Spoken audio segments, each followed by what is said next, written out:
Hello everyone, welcome to my channel English with Sunita ma'am. और आज हम पढ़ने जा रहे हैं क्लास 6 की इंग्लिश की जो ओपन स्काइज की बुक है उसका चैप्टर 4 एंड उसका नेम है द रेड रूम। और ये स्टोरी बड़ी ही मजेदार और रोचक होने वाली है, जो मिस्ट्री से भरी पड़ी है पूरी। तो आपको इसको बिल्कुल भी मिस नहीं करना है। इसके 3 पार्ट्स में मैं इसको चैप्टर को लेके आऊंगी, तो आपको इसको फुली इसका एंजॉय करना है। ओके, फर्स्ट ऑफ ऑल हम रीड करते हैं वार्म योरसेल्फ अप के बारे में। Many people say that they have seen ghost, while some believe that ghost and supernatural power do not exist. कुछ लोग कहते हैं कि घोस्ट होते हैं और कुछ लोगों का ये विश्वास है कि घोस्ट नहीं होते हैं। मतलब घोस्ट या फिर सुपरनेचुरल पावर जो होती हैं, जो शक्ति से रिलेटिव होती हैं, सुपरनेचुरल पावर यानी जो अच्छी भी हो सकती है और बुरी भी हो सकती है। तो कुछ लोगों का विश्वास ये है कि ऐसी शक्तियाँ होती हैं और कुछ लोगों का विश्वास है कि ऐसी शक्तियाँ नहीं होती हैं। Here's a story by H.G. Wells, an English author best known for his works of science fiction. और यहाँ पे जो ये स्टोरी है ये H.G. वेल्स की है, जो इंग्लिश के बड़े ही अच्छे ऑथर हैं, जाने माने ऑथर हैं। और साइंस फिक्शन उपन्यास के ऊपर वो अपना वर्क करते हैं। Of a brave young man who decide to prove that ghosts do not exist. और यहाँ पर वो एक ब्रेव यंग मैन बनने की कोशिश करते हैं और वो ये डिसाइड करते हैं कि मैं प्रूफ कर दूंगा कि भूत मौजूद नहीं होती हैं। Read on to find out what happened to him on that frightful night which he spend alone inside a great haunted room in an old castle. और हम यहाँ पे पढ़ते दौरान यह जानेंगे कि वहाँ पर उनके साथ क्या घटित होता है। और वो जो फ्राइटफुल नाइट थी, पूरी रात जो डरावनी रात थी, वो वहाँ अकेले अंदर उस ग्रेट हंटेड रूम में, जो डरावना रूम था, वहाँ पे अकेले वो स्पेंड करते हैं, बिताते हैं। और ये रूम कहाँ पर है? इन एन ओल्ड कैस्टल, तो एक पुराना महल है, वहाँ पर एक डरावना रूम है, वहाँ पे पूरी रात अपना एक रात व्यतीत करते हैं। ओके, अब हम आ जाते हैं चैप्टर के पैराग्राफ पे।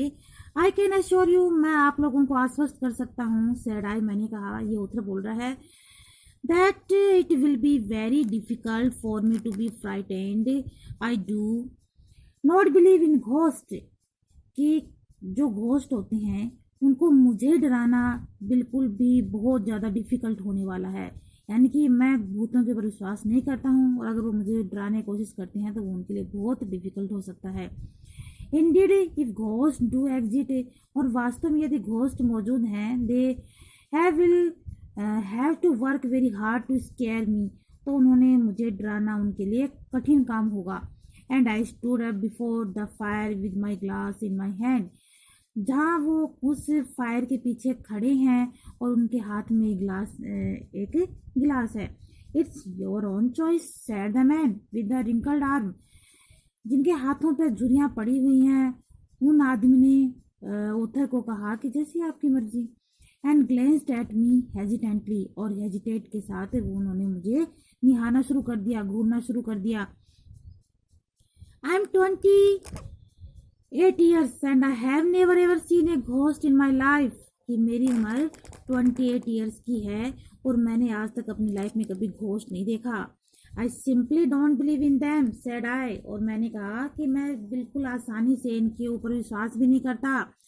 The old woman sat staring hard into the fire, her pale eyes wide open, जो पीली और बड़ी बड़ी आंखों से वहाँ पे एक औरत बैठी हुई थी, वो उस आग को घूरे जा रही थी।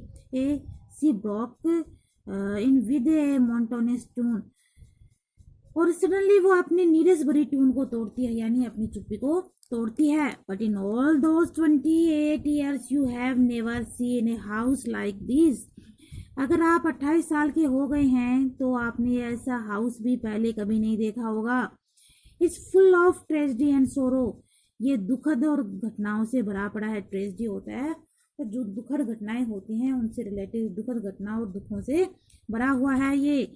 आई have suspected that the old people were speaking so gloomy to enhance the very nature of the house that they had been looking after. और आधे सस्पेक्टेड, हाफ सस्पेक्टेड होता है आधा संदेह है, जो वहाँ पे ओल्ड पीपल जो खड़े थे उन्होंने उदासी के साथ अपनी उदास को बढ़ाते हुए बोला, कहा कि curious nature of the house, कि इस घर का एक अनूठा नेचर है, that they had been looking after, क्योंकि हम इसी काफ़ी दिनों से देखभाल कर रहे हैं। वेल, अच्छा, I said, let's see if I meet the ghost, अगर ऐसा है तो मुझे देखने दो, मुझे घोस्ट से मिलने दो। Then I hear someone entering the house. देखो यहाँ तक इस पैराग्राफ में ये इनके आपस की बात चल रही है। फिर जो ऑथर है वो कहता है कि अगर ऐसा है तो मुझे इसके अंदर जाने दो और घोस्ट से मिलने दो। फिर वो उसके अंदर चले जाते हैं। उसके बाद की ये सब घटनाएं हैं। Then I hear someone entering the house. जैसे ही मैंने घर के अंदर एंटर किया, मैंने कुछ सुनना स्टार्ट किया, मतलब उसको कुछ सुना। From his slow footstep, it sounded that he was elder than the two people sitting before me. और जो स्लो फुट स्टेप थे, मतलब धीरे धीरे उसके पाँव के जो साउंड थी वो उसे सुनना स्टार्ट हुई। That it was older than, और वो बूढ़े लोग, बहुत मतलब एक तरह से पुरानी चीज़ों से रिलेटिव वो साउंड थी। Then that two people sitting before me, ऐसा लग रहा था मानो दो लोग मेरे पीछे बैठे हुए हों। ट्रू इनफ, और वास्तव में सच था। And old wrinkled man walked into the room with the help of a creche.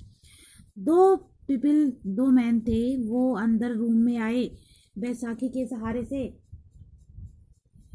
On one आई ही वोर ए पैच, और एक की आंख पे तो एक पट्टी से भी बंधी हुई थी। इनफैक्ट वास्तव में all three old people themselves looked like ghost, कि वास्तव में वो जो 3 ओल्ड पीपल थे अपने आप में घोस्ट की तरह दिखाई दे रही थी। That is if the ghost exist, ऐसा लगता है उन्हें देखे कि मानो वहाँ पर वास्तव में घोस्ट मौजूद हैं। Their clothes, manners and speech all belong to the past, उनके कपड़े, उनका स्वभाव, उनके बोलने का तरीका, सब कुछ पुराना था, सब कुछ उनसे मिलता जुलता था। It's your choice dear boy, said the old man one more time. एक बार फिर उस ओल्ड मैन ने कहा, जैसी आपकी इच्छा, जैसी आपकी चॉइस है मेरे डियर बॉय।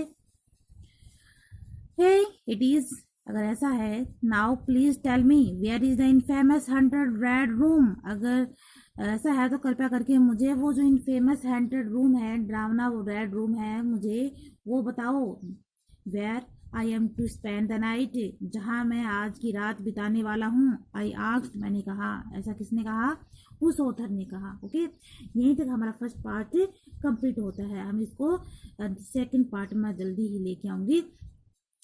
और स्टूडेंट्स, मैं आप लोगों के लिए जितनी मेहनत कर रही हूँ, वीडियो बनाती हूँ, मेरे घर के काम बच्चों को छोड़कर आप लोगों के लिए कर रही हूँ, किसी और के लिए थोड़ा ना कर रही हूँ। अगर आप मुझे सपोर्ट नहीं करेंगे, अगर आप मुझे मोटिवेशन नहीं करेंगे तो फिर मेरा मन नहीं करता है। इसलिए मुझे मोटिवेशन देने के लिए बड़ा वाला थम्स अप तो बनता है, और ज़्यादा से ज़्यादा लाइक, शेयर और सब्सक्राइब जरूर करें। और अगर कोई सजेशन है, कोई क्वेश्चन है तो कमेंट बॉक्स को ज़रूर यूज़ करें। Okay, bye bye guys, take care.